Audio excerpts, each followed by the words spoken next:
Nothing beats a well-made cookie, particularly if it's a giant-sized cookie made by the one and only Natalie Paul. Oh, thank you so much. Your cookies are just to die for.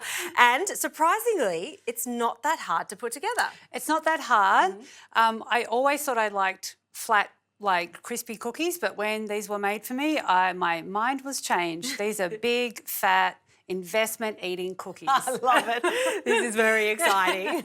And you don't need to get fussy about creaming your butter and sugar. Right. So let's start with that. Yep. If you chop up some cold butter, I'm going to get my dry ingredients together. Yes. So I'm using cold butter for this because I just want a bit of a mash. I don't want a lot of air in this. I just want a nice buttery mixture to start with. Just going to measure out, we say 200. 200. Okay, 200. So dry ingredients, what have you got there? So I've got my plain flour, a nice soft plain flour, again, with not too high gluten content. Right. I've got my aerating agents. I've got bicarb soda, which will give it a really big push at the start. Yes. And then I've got baking powder, which is a slow controlled rise a bit later on during the baking because it responds to heat. And I've got salt, and it's a little bit of extra salt because I think salt and sweetness, you've got all this sugar and we need to have it balanced out. Right. We need to like kind of muffle the sweetness a bit. And then I've got a little bit of corn flour, and this is wheaten corn flour. And what this does is it just softens the flour even more. So that's your little trick there to add that. Yeah, but it can't be cornstarch, which is made from maize. It has to be a wheaten corn flour made from wheat. I'm so happy you've brought this up because corn starch is different to corn flour. Absolutely, and sometimes they're interchangeable when you put them in custards and things like that. Yes. But when you're baking, use a wheaten corn flour and it will make us softer. So for sponge cakes, it'll make them really light and fluffy. It's a really great ingredient. Nice one. And I'm just going to swizzle them together with a whisk. Okay. So they combine. I don't need to sift this because I really only need to sift things when I'm adding a lot of air to a mixture. And this is a dense, cakey cookie. Love it. So butter, cold butter is in there. Yep. We've got some sugars. So brown sugar for softness. Okay. And that adds like a caramel notes and it adds like a soft chewiness. And then we're going to add the demerara sugar or a raw sugar. And that's going to add these like crispy crystals that'll trap a little bit of air. So we'll have the best of both worlds. Love that addition. Learning so much. Also some vanilla bean paste. Lots of vanilla bean paste. A little bit too much, some might say, for this recipe, but it really makes the cookie sing. Really? Say when. And stop. That's a lot of vanilla bean paste. Vanilla paste. Oh, lid goes on. Lid goes on and we're just mixing it, just combine it, just to let all the ingredients get to know each other at the start. We don't have to cream it or put too much air into it. Right. And the eggs go in after, do they? They do, and they go in when it's just combined. And we're going to add one at a time and not rush that base mixture. We're going to let it accept the eggs very gently. Let it accept the eggs.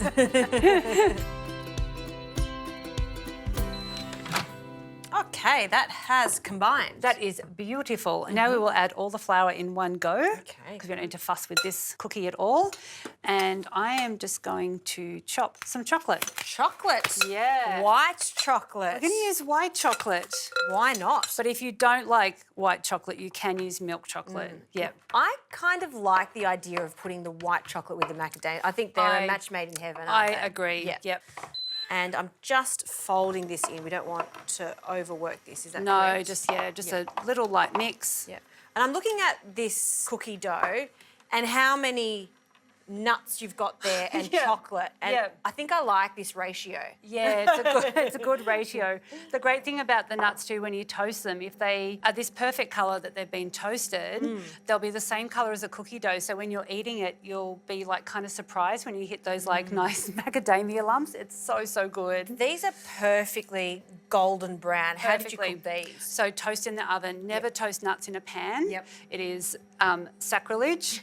You've heard it here. So a really nice slow oven, like 130, 140, and pop them in a tray and just give them a nice mix every now and again and let them be evenly toasted. It makes sense that low, if you've got the time and patience to do that, you'll get the most essential oils coming out of the macadamias. I call it a fully realised flavour and colour for the nuts. Great, and now everything in, all the add-ins. Oh, love that. Tip them in. Macadamias. Yes. And white chocolate. Nice big chunks so they melt and become gooey in the chocolate chip cookie as well. So good. So just give it a few more moments just to fold in. This is the fun part, watching just everything come together. It's the greatest. That's it. Oh, that looks so good. That's the chunky goodness that we're after. Look at all that. Just trying to control yourself not to eat this yet. It's worth the wait. You can have a little smidge. There is a little bit left over in the recipe for you to do that. So next, we're going to tip it out onto the work surface. If you can get it out, it's just so chunky. It's so chunky.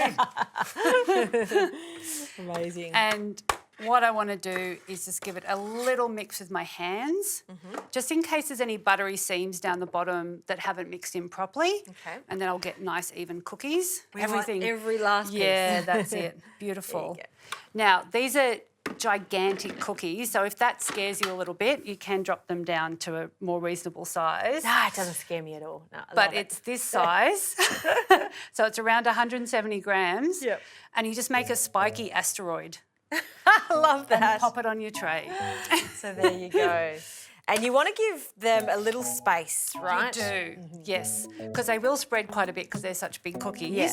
So the great thing about these cookies is you can bake them straight away for now cookie times, or you can put them in the fridge or the freezer and then pull one out when you've got that midnight cookie craving and you just want to have a cookie and bake them straight away.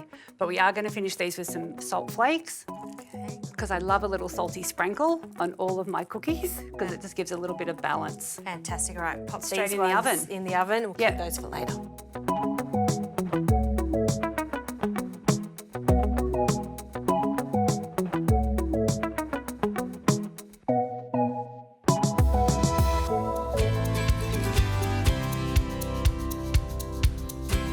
Well, aren't these impressive? They are obscenely big and obscenely delicious. So they just need a tiny rest when they come out of the oven, and then you just pull them apart. Oh my goodness, what a and you cookie. can smell that caramel goodness. Yes, it is. I was like, what is that smell? It's all that vanilla and the white chocolate That's that right. we've added to that. And it's just this beautiful alchemy. So soft in the centre. They're so soft in the centre and they're crunchy on the outside. That pop of salt. This is the ultimate cookie. This is one of your recipes from your new book that you are developing now. If Currently this writing. is going to be in it, I can't wait to see what else is. Cheers. Yum. Thank you so much.